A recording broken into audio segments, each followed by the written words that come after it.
Punta may kaso na nakarating pa dito. Galing lang ako sa office. Nandyan siya sa loob. Nandyan siya. Sa bahay niya, sa unit. Ang sabi sa akin ng guard doon, nandun daw sa unit niya, pero inakit ko sa unit niya, wala. Nagtago lang sa loob. Baka nakadyan niya. Pa-hold natin kasi ito may mga guard oh. Ma-hold ba? Sir, Hold. ma-hold ba yun? Hindi makakalabas dito? Officer po makadesisyon yan, sir. Kasi... Sino officer nyo? Sir, galing na po ako doon. Sir, Galing na po ako doon. Sir, ano to eh? Ito, nakablog ako. Ano to eh? Karapatan kong i-vlog to kasi ito. Ayun o, ayun yung mga na-istapa ni Paz. Ang hina naman ng tawag dito ng... Sige tayo, sabihin mo gusto mo sabihin. Guys, for today's video, nandito kami ni Mami Abon ngayon. Ayan guys, nagsama-sama. Ito yung mga na-scam ni Paz. Ayan pa sa likod ko. Ayan. Kasi ang sabi nga, nakapasok daw sila dito. At sa mga hindi nakakakilala kay Paz Rivera at sa kay Nikki guys, ayan, may ilalagay ako ditong video na binibilang nila yung pera. Teka lang, na nakuha nila. Pagkatapos guys, eto pa, inuutusan niya yung anak niya na mag-collect ng pera, 'di ba? Pati yung anak niya, anong klase kang nanay, Paz? Anong klase kang magulang, Paz? Ang kapal ng mukha mo. 'Di ba tingnan mo mabuti ha. Tingnan mo mabuti yung mga na-scam mo ha. Ayun sila. mukha kaming tanga dito. 'Di ba? Kami sa Tapos eto guys yung unit nila. Ayan oh. Eto guys for awareness lang ulit. Ayan oh. Na-scam din tayo sa ate kumakaway oh. Ayun guys, for awareness lang ulit na sana hindi na kayo makapang-scam kasi ang ginagawa nila guys, may ano na naman sila, may bago na naman silang account daw na ginagamit para mang-scam. Eto ilalagay ko rin dito. Ilalagay ko rin yung ginagamit nilang account. Ayan. Grabe Paz. yan guys, si Paz. Oo. Si Nikki, si Paz, tsaka yung isang anak na si Rain. Grabe yan. Yung dalawang anak niya taga-collect ng pera. Ayan. Kasi yung pera na yon, hindi naman basta-basta lang namin pinulot yun eh. Pinaghirapan namin yun. Ngayon, eto.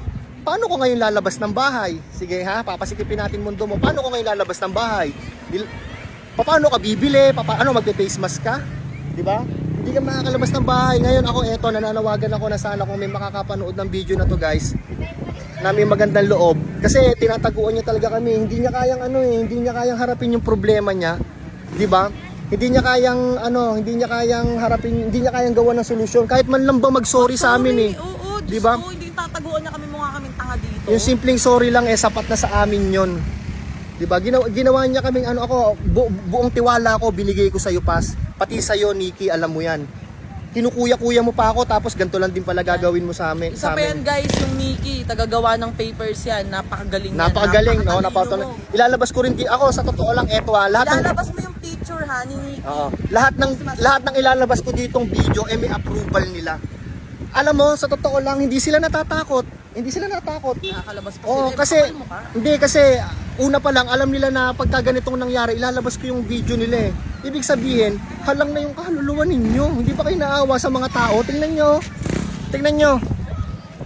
Oh, Balik-balik. problemado. Meron pang isa guys na talagang hindi niya na kayang magbayad ng upa. Ang ginawa niya, umuwi na siya.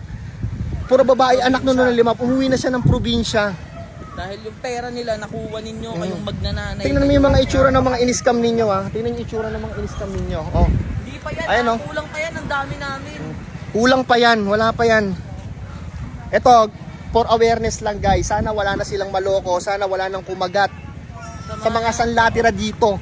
Hindi lang dito. Ito, i-share nito sa lahat ng GC, sa lahat ng... Para hindi sila makalabas ng bahay, para hindi na sila makapanloko. Ang balita namin, kumukuha na naman sila ng bagong unit. Hindi dito. Ibang unit naman para yun ang paggagamitin nilang pang-scam. Actually, istapa na talaga dahil sa sobrang dami na 48. Kahit man lang mag-sorry, Nikki, ayan, ipapakita ko na itsura mo. Yung mama mo, sarap na sarap magbilang ng pera. Aray ko. Samantalang pinaghirapan diba? namin, yung kakapal ng mga mukha niyo. Sana sa mga makakapanood nito, ayan, maging aral sa inyo na wag kayong magtitiwala agad sa tao. Pagka dinadaan kayo sa mga malambing-lambing, wag kayo kagad maniniwala. Matalino si Nikki. Napakagaling mo. Nikki Rivera. Galing mo. Eto si Nikki pag lumalabas to ng bahay guys, lagi naka-face mask. Tapos pag tinanggal niya yung face mask niya, nakaganto yung mukha oh. Nakangiwi. Masakit? Lagi naka-face mask Totoo yun, kasi tabingi yung mukha niya. Sarap manlait no.